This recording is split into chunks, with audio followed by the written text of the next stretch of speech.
Before we get into today's show, let me tell you about HubSpot. If you're hustling in the trenches to build a business or bootstrapping one of your own, let's talk about an AI-powered tool that can lighten up your workload a bit. HubSpot's Campaign Assistant is a game changer for creating marketing campaigns at scale. It quickly turns your key selling points into a cohesive pitch, which helps you deliver knockout emails, ads, and landing pages in minutes. So let Campaign Assistant take care of the campaigns so you can get back to growing your business. Work smarter, not harder at HubSpot.com/campaign-assistant.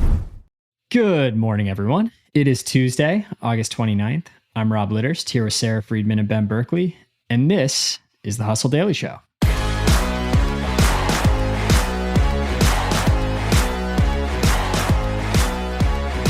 Since the pandemic, many companies have been stuck in the workplace limbo. Remote, in-office, hybrid, what are we doing here? The gap between what executives and employees want continues to widen, and some companies have gotten creative with their solutions. We'll talk about the return to office plan at Smucker Company, your favorite jelly company, which appears to be working for most parties. It uses something called the Core Week, and we'll tell you exactly what that looks like in a moment.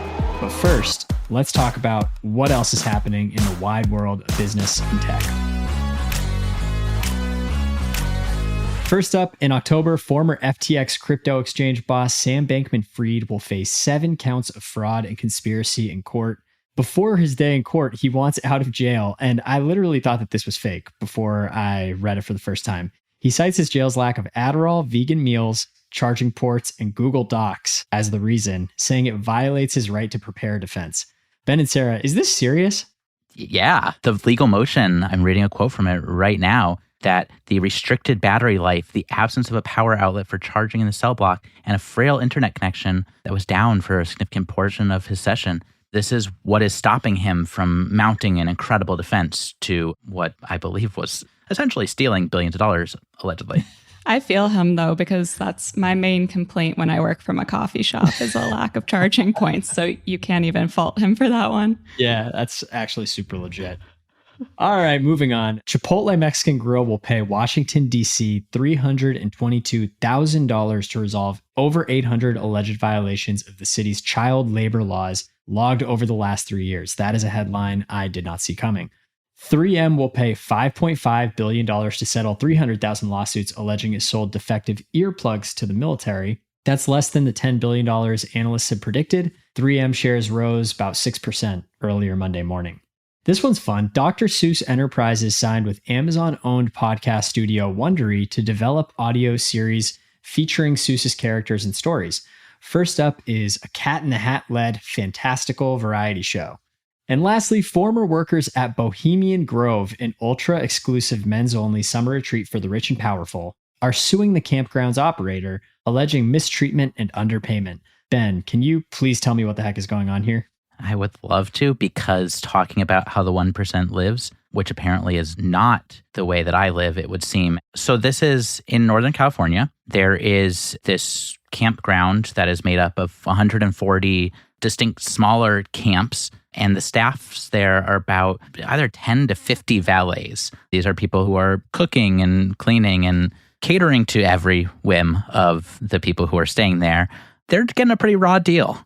So there is currently a lawsuit that 3 former valets filed, and they were saying that they were forced to work 16-plus hour days, no breaks. They also weren't paid for that. So essentially, the way that the system worked, and they say they have the receipts on this, is that they weren't allowed to exceed 40 hours per week. So no overtime. It's just kind of, you work this, but you got to keep going. They were also saying that payments were made under the table so that the people who operate this camp could avoid payroll taxes and workers' comp. So a pretty explosive claim for a really, really high-end camp.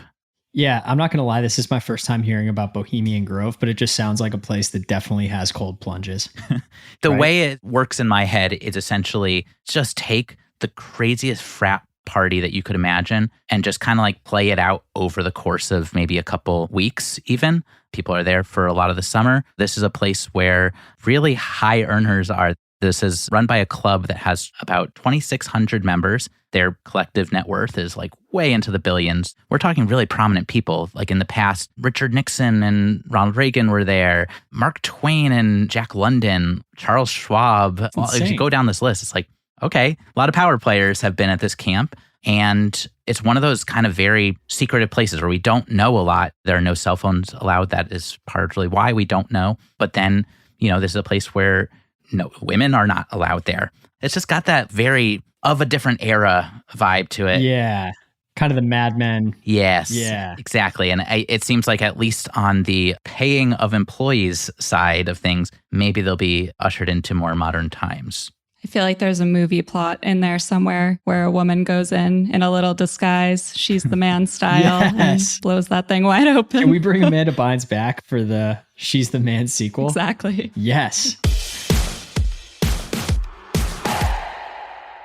Moving on to our top story today, it's no secret that we've been stuck in workplace limbo since the pandemic. And as the years tick by, the chasm between what executives and employees want continues to widen. But some companies have gotten creative. According to the Wall Street Journal, the Smucker Company has introduced a new return to office plan that's actually working. They're calling it the Core Week. Sara, can you help explain what's going on there?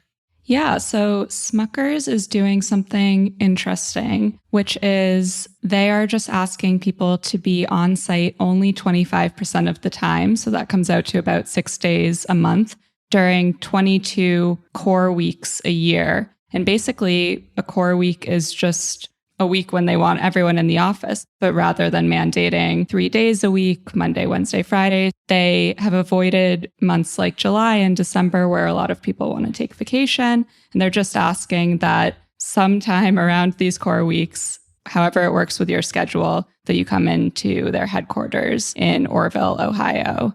So far, so good. The employees seem to be liking this. People can commute from very far away and still make it work. On paper, I think it sounds really good. Like in theory, I think that this idea totally has legs. But then having dealt with childcare and stuff like that, and just kind of knowing that a routine can be super, super helpful there, that's kind of the other part of it that I would think about is like, do you have to change everything that's going on around your life for those core weeks? I love the idea of getting everybody together, but just curious, like what kind of benefits the company's seeing from this? Yeah. So to start, it's the argument that every company has been using when they're talking about back to work is just increased socializing and those spontaneous encounters that you get with coworkers you just don't get on Zoom. We're all on the same page with that. It's different when you're in person. Smucker's has actually found that employees are logging more hours during those weeks because they're kind of cramming in all of their back-to-back meetings. They save really important meetings for core weeks. And then they're also doing dinners, group activities. So all in all, they're actually working more. And then lastly, the company has been saying that this adds flexibility to recruiting and they're able to tap talent pools outside of Ohio the way that you can with remote work while also keeping some of these in-person perks. So it seems to be a little bit of best of both worlds. Something about this that really is interesting to me is more the individual economics of it. And I don't know if there's an answer yet, but imagine you live way out of town and you're flying in for 22 of these weeks. You need a place to stay. How is that going to impact local lodging businesses, Airbnbs, hotels? Are you factoring into your compensation package how you are paying, let's say, $200 for a flight in every time? And of course, this is me. I'm not casting any doubt on Smucker's. This is like parent company of Meow Mix. Like they are the height of the business world. I just wonder how that's actually going to work on a much more individual level.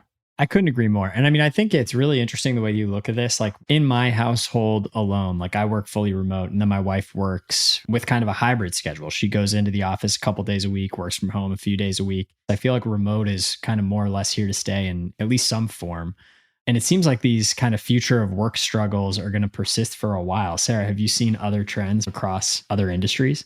Recently, I feel like the big news has been Meta. They have come down very hard about having employees in 3 days a week, and there's been a lot of pushback, and they're kind of threatening disciplinary action against those who don't show up. And then one that I think rocked all of our worlds was Zoom, because it's just too ironic. I mean, that's what we've been depending on to work remotely since 2020. And then that company turned around and said, everyone within 50 miles of an office needs to come in on a part-time basis. So I think that one in particular really kind of threw us for a loop, because if they want their employees in the office, then what's that telling the rest of the industry? Totally. That is so ironic. Something, Sara, you pointed out in your story as you started confronting this one companies need to also just be really careful at this moment because they are changing policies quite a lot. It seems like as long as you have a consistent policy, you will find your way through it, but continually changing it is where you're going to end up with an employee uprising on your hands. And so I would say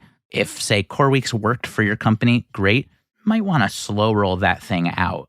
Totally. I think that's a great point. And Ben, I think you mentioned right around the time that we were recording that a new survey just dropped that released some new data on worker sentiment around remote versus in-person versus hybrid.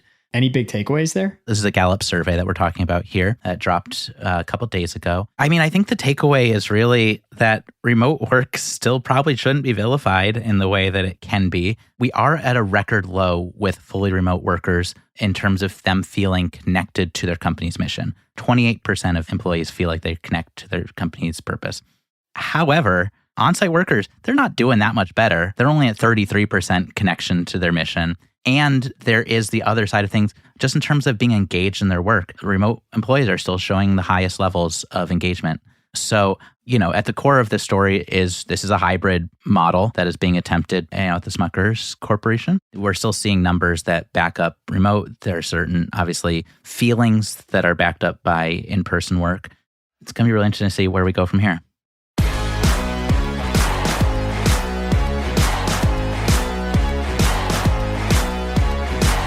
All right, that's going to do it for us today. Thank you for tuning in to the Hustle Daily Show. We are a proud part of the HubSpot Podcast Network. Our editor today is Robert Hartwig, and our executive producer is Darren Clarke.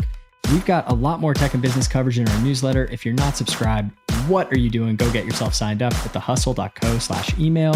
Hope you have a wonderful Tuesday, and we will see you tomorrow.